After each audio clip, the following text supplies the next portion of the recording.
अब ये तो आपको क्लियर हो गया कि solid converted to liquid and liquid converted to gas on rising temperature. एक बार फ्यूजन हो जाएगा, एक बार वेपराइजेशन हो जाएगा। दूसरा, इसी का रिवर्स जो था, गैस को लिक्विड में बदलने के लिए कंडेंसेशन की गई, लिक्विड को सॉलिड में बदलने के लिए सॉलिडिफिकेशन किया गया, यानी लिक्विड को फ्रीज़ करोगे तो ऑब्वियसली वो सॉलिड में बदल जाएगा।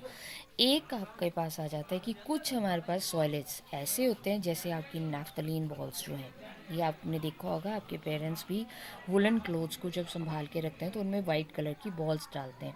और जब आप आते सीज़न में जब सर्दियों के कपड़े निकालने के लिए दोबारा से उनको खोलते हो तो वहाँ पे आपको नैफ्थलीन बॉल्स नहीं मिलती हैं, उनकी सिर्फ स्मेल होती है। वो नैफ्थलीन बॉल्स कहाँ गई? जब हमने डाली थी उस समय वो सॉलिड फॉर्म में थी, वो डायरेक्ट सबलाइम कर जाती हैं, दे सबलाइम्स टू गैस स्टेट, यानी वो डायरेक्ट ही गैस में बदल जाती हैं। अब जैसे आपकी देखा होगा रूम फ्रेशनर्स आते हैं जैसे ओडोनिल वगैरह, उनको भी जब आप उनके कवर में से निकाल के टांगते हो तो after few days you observe कि उसके बीच में जो सॉलिड मटेरियल था वो अब वहाँ पर नहीं है, वो डायरेक्ट क्या हो गया?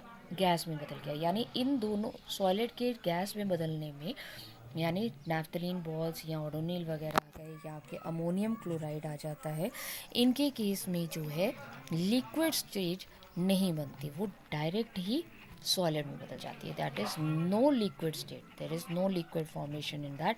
उस प्रोसेस को हम बोलते हैं सब्लिमेशन। यानी when solids get converted into liquid, sorry, solids get converted directly to gas without changing to liquid, that stage is known as sublimation। तो आपके पास हमने जो अभी समझे वो था latent heat of fusion and latent heat of vaporisation की heat apply जो की जा रही है वो बॉन्ड ब्रेक करने में ही बॉन्ड ब्रेक करने में ही जो है कंज्यूम हो जाती है। एज ए रिजल्ट हमें राइज इन टेम्परेचर नहीं पता चलता।